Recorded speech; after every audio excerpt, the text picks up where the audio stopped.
Olá! Hoje a gente vai mergulhar num assunto super importante que mexe com o dia a dia de muitas organizações e comunidades religiosas: a verificação de antecedentes criminais. Vamos direto ao ponto, sem rodeios, para entender o que mudou na lei e o que isso significa na prática. A grande pergunta, aquela que está na cabeça de muita gente, é essa. Afinal, com a nova legislação, todas as igrejas, sem exceção, são agora legalmente obrigadas a exigir antecedentes criminais de quem trabalha com crianças? Então, a resposta não é tão simples. Não dá para a gente cravar um sim ou um não e pronto. A situação é cheia de nuances e é exatamente essa complexidade que a gente vai desvendar agora. E para fazer isso de um jeito bem claro, o nosso roteiro vai ser o seguinte. Primeiro, vamos atacar de frente a grande questão. Depois, entender o que a lei de fato exige.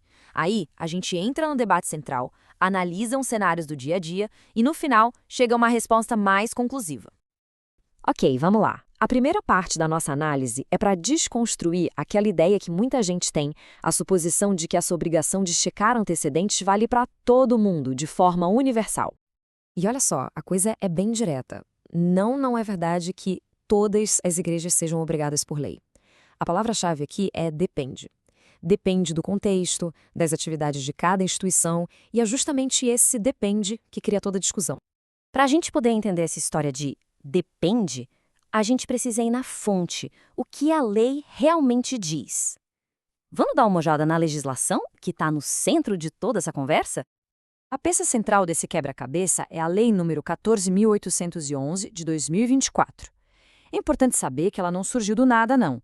Ela veio para alterar o famoso ECA, o Estatuto da Criança e do Adolescente, e fez isso adicionando um artigo novo, o 59A, que é quem traz essas novas regras. E o que esse artigo diz, preto no branco? Basicamente, ele estabelece duas obrigações bem claras.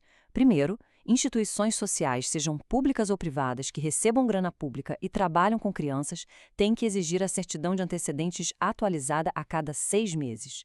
E segundo, estabelecimentos de ensino e outros parecidos, com ou sem verba pública, também precisam ter esses registros sempre em dia. É aqui que a coisa começa a ficar interessante e complicada. A lei fala em instituições sociais e estabelecimentos educacionais. Mas e as igrejas? Onde elas se encaixam nisso tudo? É exatamente nessa área cinzenta que as opiniões dos especialistas começam a se dividir. O problema todo, a raiz da confusão, é essa aqui. O texto do artigo 59A não fala a palavra igrejas, em nenhum momento. E essa omissão, essa falta da palavra, é o que abriu a porta para todo o debate jurídico. Com essa brecha na lei, surgem duas grandes linhas de interpretação. De um lado, tem a visão mais restritiva, que diz o seguinte: olha, se a lei não citou igreja, então para a maioria delas não há obrigação legal direta, simples assim. Do outro, tem uma visão mais ampla, mais abrangente.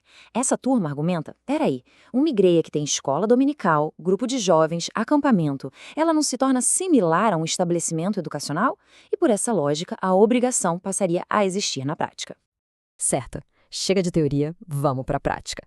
Como é que essas visões diferentes da lei se aplicam no mundo real, no dia a dia das igrejas, dependendo do que elas fazem?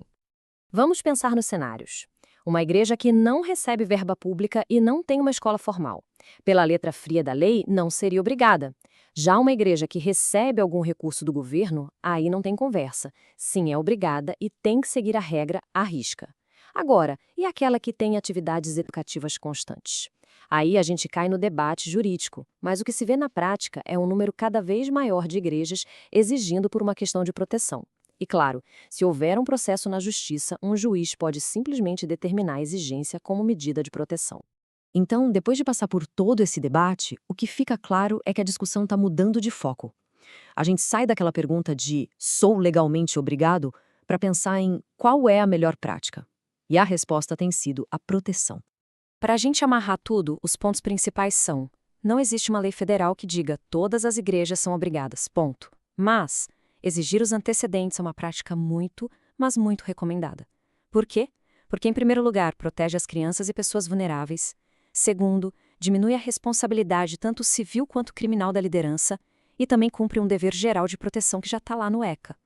Não é à toa que grandes denominações já fazem isso por conta própria, como política interna. E tudo isso nos leva a uma reflexão final, que vai muito além do texto da lei.